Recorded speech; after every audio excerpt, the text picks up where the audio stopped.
Ok, me alegra estar con ustedes de nuevo para continuar en el libro de los Levíticos. Y terminamos en la última sesión hablando de la santidad de Dios que Él había mostrado después de que Aarón había completado todas las regulaciones de la primera adoración de Dios. Después de que él dio las regulaciones, Dios aceptó la adoración mostrando su gloria en un fuego consumidor.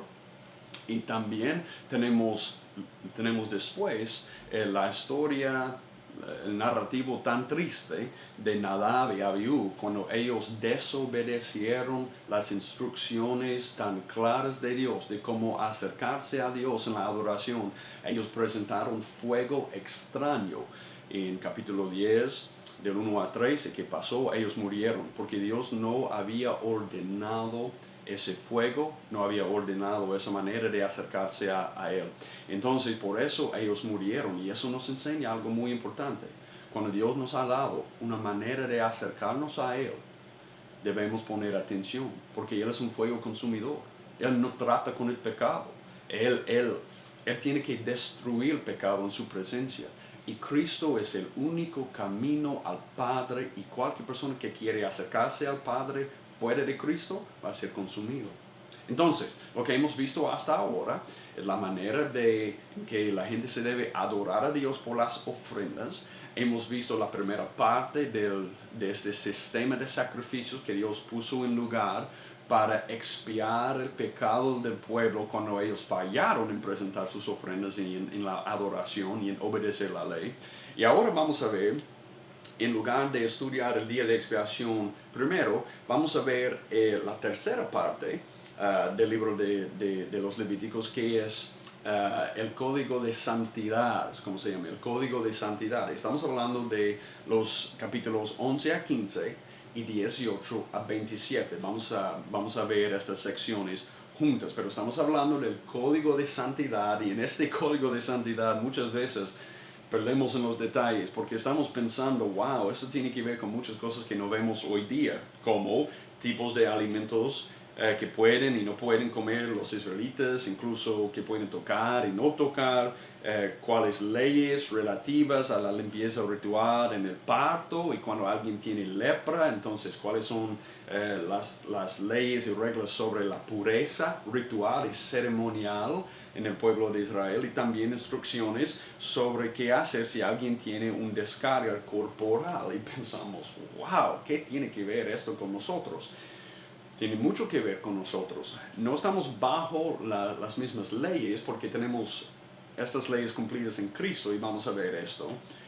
Pero el principio sigue, el principio se aplica hoy día, porque yo quiero que ustedes me acompañen a Levíticos 11, versículos 44 y 45. Yo quiero que ustedes lean esto conmigo, porque la Biblia nos dice: porque yo soy el Señor vuestro Dios, por tanto consagraos y sed santos, porque yo soy santo. No os contaminéis pues con ningún animal que se arrastra sobre la tierra, porque yo soy el Señor, que os he hecho subir de la tierra de Egipto para ser vuestro Dios. Seréis pues santos, porque yo soy santo. ¿Por qué tantas leyes sobre la pureza y la pureza ceremonial, ritual? ¿Por qué tantas leyes sobre qué hacer cuando tocamos un muerto, o bueno, qué pasa cuando tenemos con la descarga corporal o una enfermedad, la lepra, todo eso? ¿Por qué tenemos tanto eso? Porque el Señor es santo y Él quiere que su pueblo sea diferente que las otras naciones. Bueno, esto es algo que vemos a lo largo del libro de Levíticos. Mira conmigo a Levíticos 20, 26. Levíticos 20, 26. La palabra dice: me seréis pues santos, porque yo, el Señor, soy santo. Os he apartado de los pueblos para que seáis míos. Él dice: en la vista de las naciones, yo quiero que ellos sepan que yo les he apartado para mostrar mi santidad, porque yo soy santo. Es más explícito aquí en Levíticos 22, 31 a 32. Mire esto: así pues, guardaréis mis mandamientos y los cumpliréis. Yo soy el Señor. Mira esta parte: no profanaréis mi santo nombre, sino que seré santificado entre los hijos de Israel. Yo soy el Señor que os santifico, que os saqué de la tierra de Egipto para ser vuestro Dios. Yo soy el Señor. Entonces, él dice, ustedes no deben profanar mi nombre. ¿Qué significa profanar el nombre de Dios? Eso significa tratar como ordinario lo que es especial. La palabra profanar significa tratar como ordinario lo que es especial. La idea es que si ustedes me representan como ordinario, como todas las otras naciones, ellos van a pensar que yo no soy santo, que yo no soy especial, que yo no soy diferente. Entonces ustedes tienen que ser diferentes entre las naciones para que las naciones sepan que yo soy diferente. Y si no, ustedes, si ustedes no cumplen con las leyes y las regulaciones, las reglas, las naciones me van a tratar como ordinario. Y esa es la cosa muy importante. Entonces, tenemos las leyes rituales, ceremoniales, para que la gente sepa que el Señor no es ordinario, Él es especial. Y tenemos hoy día la cuestión, ¿ok? ¿Debemos obedecer esas leyes? ¿Qué debemos hacer con eso? No debemos, sabemos que Jesús declaró que el pecado viene desde adentro, entonces no podemos contaminarnos espiritualmente con un tipo de comida. Eso no es el punto, tiene que ver con el corazón. Y sabemos que Él declaró toda la comida limpia para nosotros. Y tenemos el ejemplo con eso, de esto en la vida de Pedro, cuando él se fue a la casa de Cornelio en Hechos 10 y 11. Pero también sabemos que Jesús ha cumplido las leyes rituales también. Y la cosa es que no tenemos que practicar esas leyes porque Cristo ha cumplido esas leyes, pero a la misma vez el principio se aplica hoy día. Si Cristo nos ha limpiado, si Él nos ha dado la gracia en su sacrificio, debemos ser santos para mostrar que Él no es ordinario. Debemos vivir vidas para que las naciones hoy día sepan que Él no es ordinario, que Él es especial, que Él es santo. Y por eso tenemos en 1 de Pedro 1, 14 y 16, como hijos obedientes. 1 de Pedro 1, 14 a 16, como hijos obedientes, no os conforméis a los deseos que antes teníais en vuestra ignorancia, sino que así como aquel que os llamó es santo, así también sed vosotros santos en toda vuestra manera de vivir.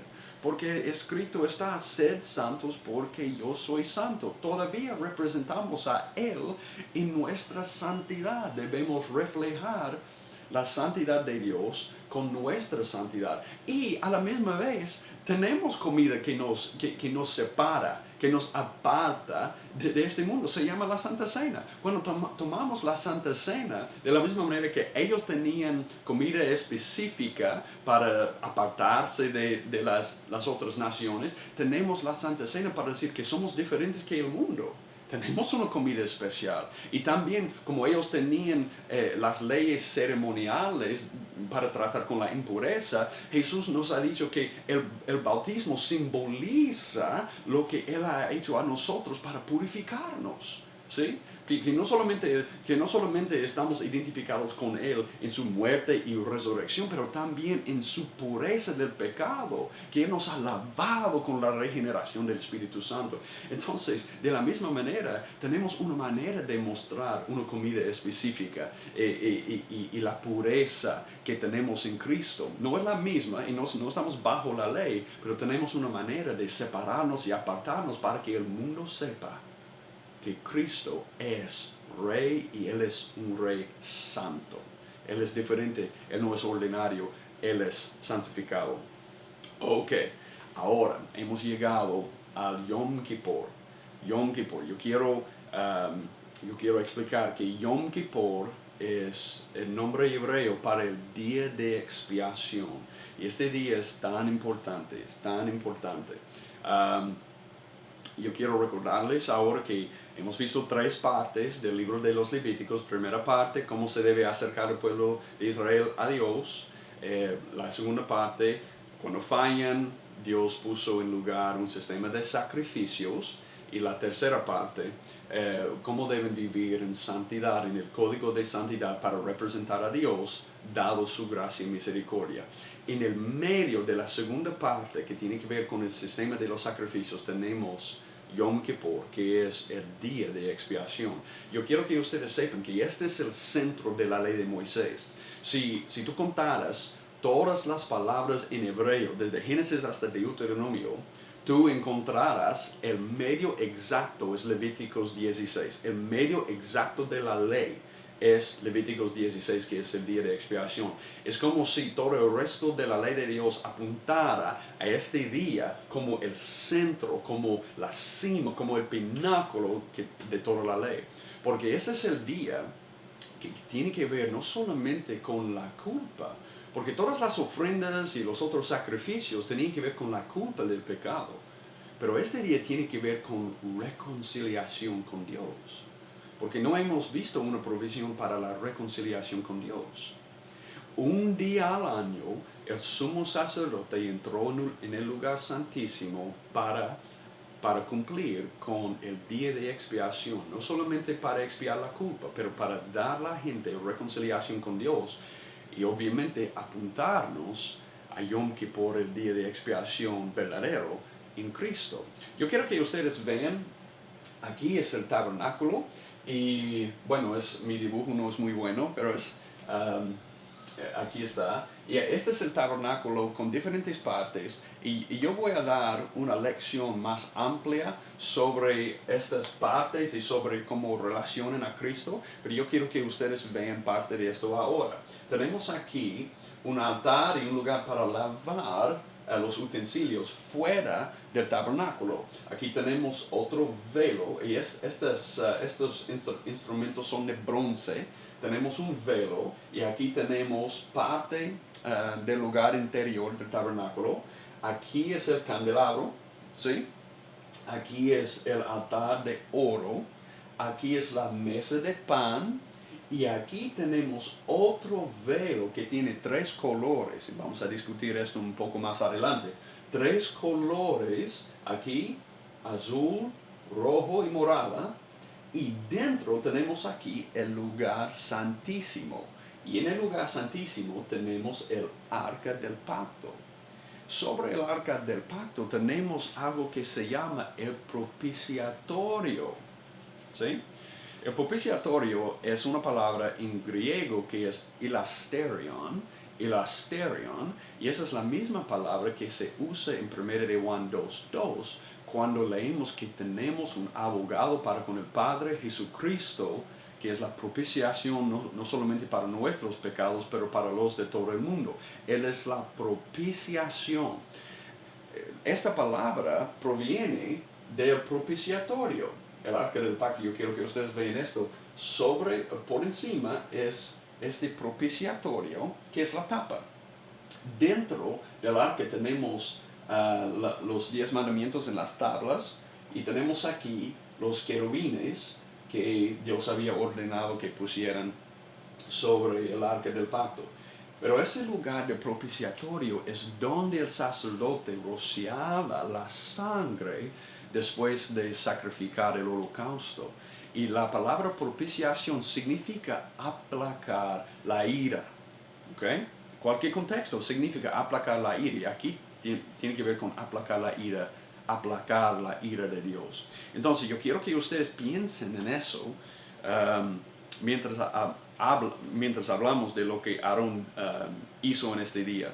Primero yo quiero que ustedes vean versículo 2 en capítulo 16.